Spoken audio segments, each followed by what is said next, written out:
এখানে খুব আনন্দ ঘটনা ঘটে। তারপরে আবার আমরা গান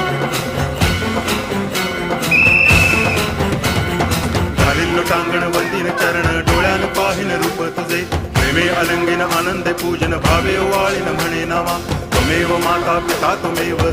बंधुश्च सखा त्वमेव विद्या तरुणं त्वमेव सर्वं मम देव देव कायेन वाचा मनसेन्द्रियैर्वा बुद्ध्यात्मना वा प्रकृति स्वभावा करोमि यद्यत् सकलं परस्मै नारायणायति समर्पयामि अच्युतं केशवं रामनारायणं कृष्णदामोदरं वासुदेवं हरि गिरिधरं माधवं गोपिकावल्लभं जानकीनायकं रामचन्द्रं भजे हरे राम